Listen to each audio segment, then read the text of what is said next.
بسم اللہ الرحمن الرحیم، السلام علیکم ورحمۃ اللہ وبرکاتہ۔ جیسا کہ ہم نے جان لیا کہ قرآن پاک کو پڑھنے کی فضیلت ہے، قرآن پاک اللہ رب العزت کا کلام ہے اور رسول اللہ صلی اللہ علیہ وسلم کا زندہ اور جاوید معجزہ ہے۔ تو اب ہم چلتے ہیں اس بات کی طرف کہ قرآن پاک کو پڑھنے کے لیے کن کن آداب کا خیال رکھنا چاہیے۔ آداب تو بہت سارے ہیں، لیکن ان میں سے چند ایسے خصوصی آداب کہ گویا اگر ہم ان کی رعایت رکھیں گے تو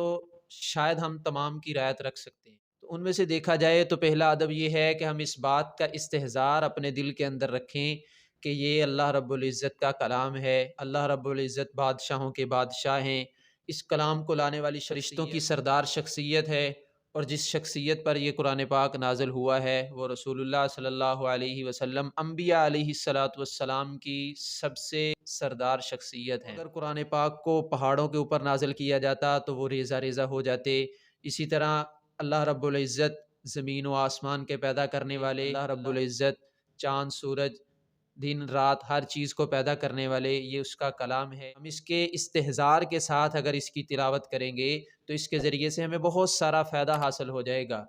اپنے دل پر ہاتھ رکھ کر اس بات کو سوچئے، اس طرح ہم قرآن پاک کی تلاوت کرتے ہیں جلدی جلدی پڑھنے کے ساتھ، یا اس طرح پڑھ دیا کہ صرف اپنی آواز کا جادو جگانا ہے، عمل کے لیے کوئی کوشاں ہونے کی ضرورت نہیں ہے، یا پھر ایسا کرتے ہیں کہ روٹی کے چند لقموں کی خاطر در در پھرتے ہوئے قرآن پاک پڑھتے ہیں۔ کیا یہ اس کے ساتھ انصاف یا اس کے عظمت اور اس کے مقام کا استحضار رکھتے ہوئے ایسا ہم کرتے ہیں؟ تو ہمارا دل یہی جواب دے گا کہ ہم اس کے استحضار کو، اس کی عظمت کو بھول جاتے ہیں۔ ساتھ ساتھ یہ بھی دیکھنا چاہیے کہ ترتیل کے ساتھ قرآن پاک کو تجوید کے ساتھ سیکھنا چاہیے، اور اس کے معنی کے اندر غور و فکر کرتے ہوئے اس کے معنی کے اندر دیکھیں کہ کہاں اس کا آئینہ لگا ہوا ہے کہ جس کے اندر وہ دکھا رہا ہے کہ جھوٹ بولنا،